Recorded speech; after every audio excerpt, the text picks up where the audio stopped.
ថ្មភាពសូមចម្រើនពរញាតិញោមពុទ្ធបរិស័ទទាំងអស់ដែលចូលមកកាន់វីដេអូនេះដើម្បីស្ដាប់កំសាន្តអារម្មណ៍អំពីប្រធានបទមួយដែលអាត្មានឹងលើកឡើងដើម្បីចែករំលែកបានជាគំនិតក្នុងការរស់នៅរបស់ញាតិញោមពុទ្ធបរិស័ទព្រោះព្រះពុទ្ធសាសនាមានមេរៀនជាច្រើនដែលទាក់ទងទៅនឹងបញ្ហាជីវិតបញ្ហានៃការរស់នៅដំណោះស្រាយនៃការរស់នៅរបស់សពសត្វដែលយើងហៅថាមនុស្សលោកហើយក៏ព្រមទាំងទេវតាទាំងអស់ព្រោះមេរៀនពុទ្ធសាសនាវាសំខាន់ហើយវាអាចជួយឲ្យយើងអាចដោះស្រាយគ្រប់បញ្ហារបៀបរស់នៅក្នុងជីវិតរបស់យើងម្នាក់ៗបានដោយអាត្មាយល់ឃើញថាវាពុំទាន់ទូលំទូលាយទេចំពោះញាតិញោមពុទ្ធបរិស័ទដែលកាន់ព្រះពុទ្ធសាសនានឹងបានដឹងបានស្វែងយល់ថាតើព្រះពុទ្ធសាសនាសម្រាប់ធ្វើអ្វីជួយអ្វីដល់សង្គមដូច្នេះទៅអាត្មាលើកយកនៅប្រធានបទមួយដែលហៅថាមង្គលនៅក្នុងព្រះពុទ្ធសាសនានេះគឺអាត្មាមិននិយាយបែកវែកឆ្ងាយនោះទេគឺអាត្មានិយាយទាក់ទងទៅនឹងមង្គលសូត្រដែលនៅក្នុងព្រះពុទ្ធសាសនាមានរឿងហេតុពីរគឺមង្គលហើយនិងអពមង្គលឬក៏គេនិយមតែងតែហៅថាបាបហើយនិងបុណ្យហើយមួយវិញទៀតគេនិយាយថាសេចក្តីចម្រើនហើយនិងសេចក្តីវិនាសដូច្នេះអាត្មាយល់ឃើញថាប្រគាថាឬក៏មង្គលសូត្រមួយនេះមើលទៅវាល្អសម្រាប់ញាតិញោមពុទ្ធបរិស័ទនិងសម្រាប់ apply ឬក៏សម្រាប់យកទៅអនុវត្តក្នុងការរស់នៅប្រចាំថ្ងៃរបស់ញាតិញោមពុទ្ធបរិស័ទផងដែរដូច្នេះកុំឲ្យមានពេលវេលាវែងអន្លាយយូរយឺតយ៉ាវចំពោះអ្នកស្ដាប់ទាំងអស់អាត្មានឹងលើកនៅមង្គលសូត្រដែលអាត្មាសូត្រនិយាយពោលដើម្បីចែកជូនញោមញាតិស្ដាប់ដូចតទៅមុននឹងអាត្មាចែករំលែកញាតិញោមសូមស្ដាប់ដោយការយកចិត្តទុកដាក់ហើយបិទនៅភ្នែកស្មឹងស្មាតស្ដាប់នៅមង្គលសូត្រនេះដើម្បីឲ្យអារម្មណ៍បានស្រស់ថ្លានិងដឹងនិងឆ្វែងយល់ថាមានអ្វីខ្លះដែលញាតិញោមត្រូវអនុវត្តធ្វើតាម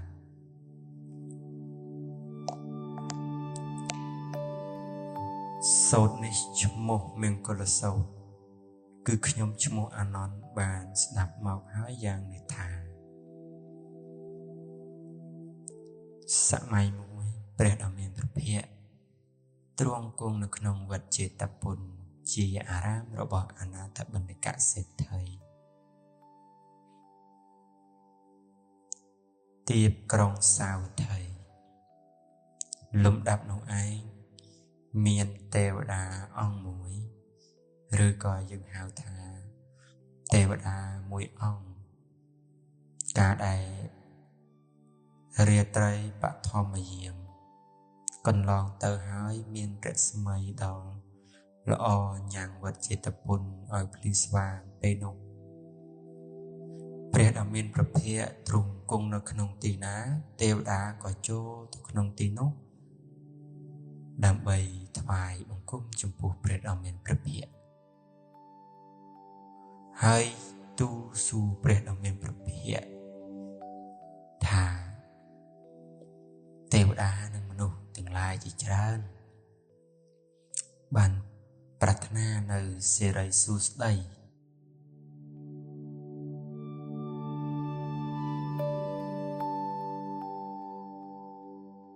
បានគិតរកនៅមង្គលទាំងឡាយសូមព្រះអង្គទ្រង់ព្រះមេត្តាសម្ដែងនៅមង្គលដ៏ឧត្តម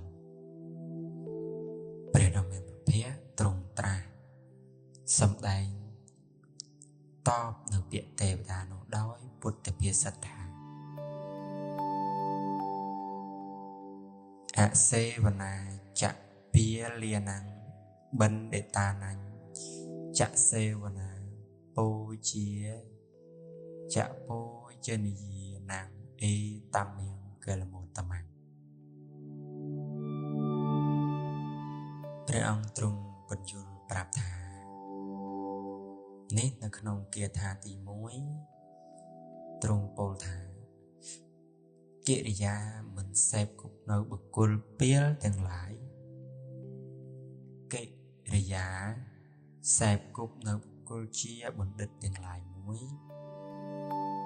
កិរិយា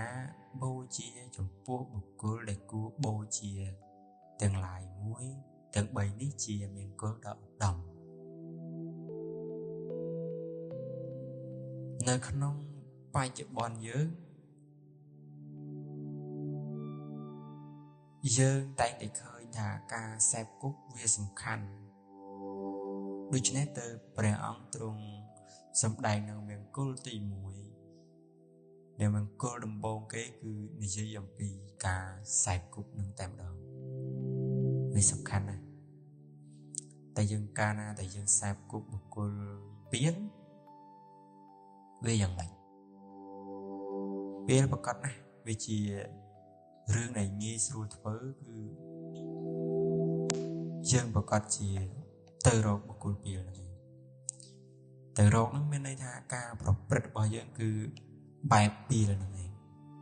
ដូច្នេះទៅព្រះអង្គទ្រង់ប្រាប់យើងថាកិរិយាមិនសេពគប់នៅបុគ្គលពៀលទាំងឡាយវាជាមង្គលព្រោះការសេពគប់គឺសំខាន់បំផុតនៅក្នុងជីវិតរបស់យើងមិនថាក្នុងការសិក្សាក្នុងការរស់ស៊ីក្នុងការធ្វើជំនួញអ្វីក៏ដោយការសេពគប់នេះមួយគឺត្រូវតែប្រយ័ត្នព្រោះជីវិតយើងវាមានតែម្ដងទេបើសិនជាក្នុងការសិក្សាញាតិញោមពុទ្ធបរិស័ទសេពគប់មិត្តខុសមានន័យថាការសិក្សារបស់យើងត្រូវអន្តរាយហើយយើងក៏លេចទៅមើលសង្គមបច្ចុប្បន្ននេះគឺក្មេងស្ទាវច្រើនព្រោះតែការសេពគប់ខុសហ្នឹងឯងធ្វើឲ្យមានការជួញដូរថ្នាំញៀនមានការលក់ដូរលក់តិចជួញដូរផ្លូវភេទផ្សេងគឺ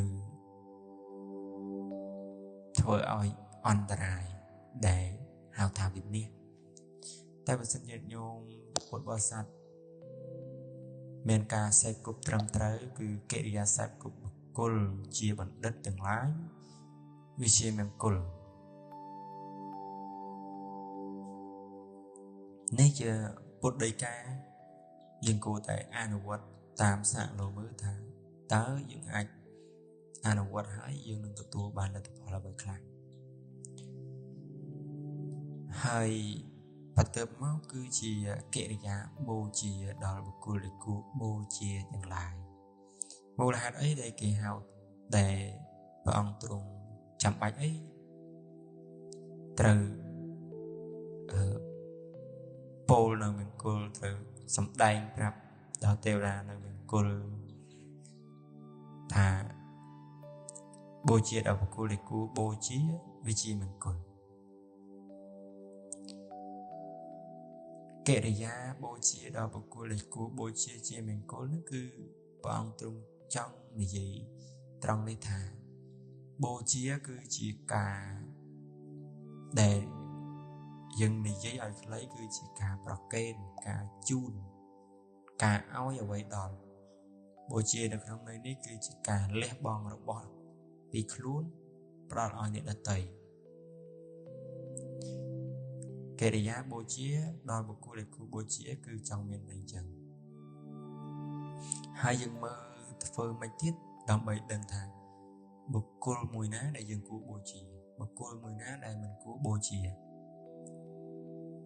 thằng này dây ở lấy đóng bấy ở nhận nhộm sụt đáp cứ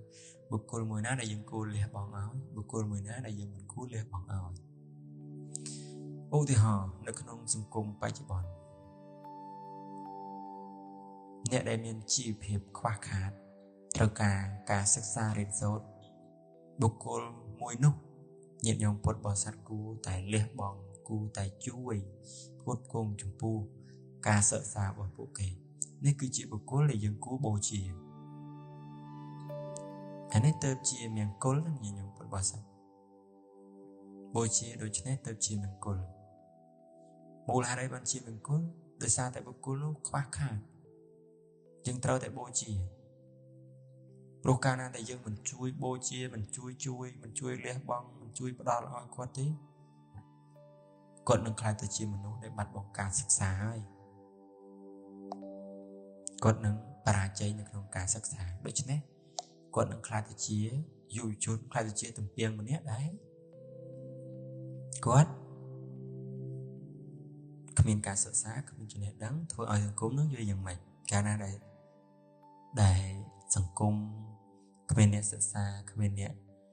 ở riêng số tao vì dòng mình nó nâng bậc cô mình nâng kênh ca kết sĩ dùm rau nó không ca vì phía tờ lời sẵn cung tờ lời protica xem như nó tê prote càng vác này ca riêng số thơ ói sẵn cung chia được bao giờ về on trai đôi chân nét tớ bỏ ông thà kể ra bố chia rồi bố cô là cô bố chia lẽ bong ở đây đây đó là bố cô là cô lẽ bong nó với chia mình cô luôn khơi đấy ai mơ từ lời sừng cung bài chụp bóng đấy cứ mê riêng bỏ bút sas ná đã máu cứ trâu nừng ca luôn đâu trâu nừng bài chụp bóng ở phía cứ bỏ dừng một nệm mình tèn hạ bay đôi chia rương đây dân mình cu dân rương từng ó nói dân sao tẹt đằng còn tái dân ở đằng hà nắng chia put đây ca nó bỏ put sasna đấy để bổ riêng dân